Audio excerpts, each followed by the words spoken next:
நாம் புரிந்து கொண்டு நமது இயல்புக்கேற்ற உடலர்ச்சிகள் நேரமோ நம்மிடம் வெளிப்படவே செய்யும். அவை வெளிப்படாமல் இருந்தால் மட்டுமே நாம் புரிந்து கொண்டது உண்மை எனலாம் எடுத்துக்கொள்ளக்கூடாது. தேவையான தானம் அகம் புறம் என்று பிரித்து பார்த்தால் மட்டுமே எங்கு நாம் செயல்பட வேண்டும், எங்கு நாம் செயல்பட தேவையில்லை என்பதை புரிந்து கொள்ள முடியும். தானம் அகம் எது என்பதை புரிந்து கொண்டால் போதும். அது சம்பந்தமான முயற்சிகள் இருந்தும் போராட்டங்களில் இருந்தும் விடுபட்டு விடலாம்.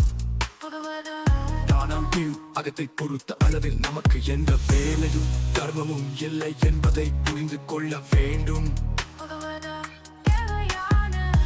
தானம் உணர்ச்சிகள் நம்மை அறியாமல் ஏற்படுகின்றன, அங்கீகரிப்புக்கு பிறகே ஏற்படுகின்றன. ஆனால் செயல்கள் அனைத்தும் நமது அறிவை நல்ல முறையில் பயன்படுத்திக் கொள்ள வேண்டும். தேவையானால் நமது உணர்ச்சிகளை கூட நம் அறிவுக்கு உதவியாக பயன்படுத்திக் கொள்ள வேண்டும்.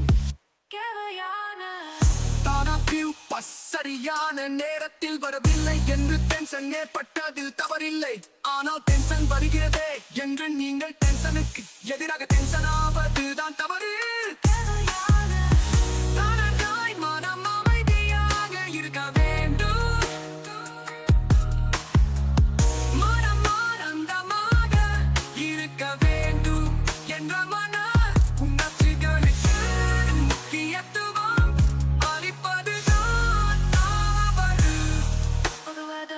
புறச்செயல்களில் ஈடுபடும் வரைதான் அது அறிவு அதனுடைய எல்லை புறச்செயோடு முடிந்து விட்டது. அது தன்னுடைய எல்லையை மீறி அகத்தினுள் அடி எடுத்து வைத்து விட்ட நிலையில் அது அறிவு என்ற தகுதியையும் இழந்து விடுகிறது. நம் அறிவானது உணர்ச்சிகளை சீரமைக்கும் பொறுப்பை எடுத்துக்கொள்ளுமே. ஆனால் நம் அறிவையும் ஓர் உணர்ச்சியாகவே எடுத்துக்கொள்ள வேண்டும். உலகம் என்பது சுதந்திரத்துடன் மட்டுமே இருக்க வேண்டும். கட்டுப்பாடுகள் எவையும் இல்லாமல் இருக்க வேண்டும், அச்சியங்கள் எவையும் இல்லாமல் இருக்க வேண்டும். அப்படியானால் ஒன்று அங்கு அறிவு அல்லது புத்தி இருக்க கூடாது. அங்கு அறிவோ புத்தியோ இருக்கும்படி என்ற இலக்கையும் வைத்துக் கொள்ளக்கூடாது. அறிவுக்கோ புத்திக்கோ அறிவிடம் எதுவும் இருக்க கூடாது. நம் அழைப்பை எல்லாம் காற்று கேட்பாதெல்லாம் அவற்றை ஏன் எதற்கு என்று கேள்வி கேட்க முடியாது. அப்படி நாம் உலகமும் இயற்கையானதாக எடுத்துக் கொள்ளப்பட வேண்டும். அது அப்படித்தான் இருக்கிறது என்று அப்படியே ஏற்றுக்கொள்ளும் போது மனமும் புத்தியும் என்னது கொள்கிறது, அறிவும் உணர்ச்சியும் இணங்கு கொள்கிறது. அகத்தை முழுமையாக புறக்கணிப்பதன் மூலமாகத்தான் நாம் செய்ய வேண்டிய புற செயல்களை பொறுப்பேற்று செயல்பட முடியும்.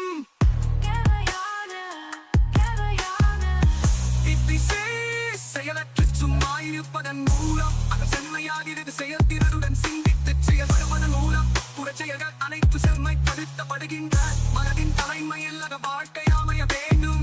அறிவின் தலைமையில் புற வாழ்க்கை அமைய வேண்டும். எப்போதெல்லாம் இரவுகள் நம்மிடம் செயல்படுகிறதோ அப்போதெல்லாம் நான் இருக்கிறேன் என்ற உணர்வு நம்மிடம் உள்ளது.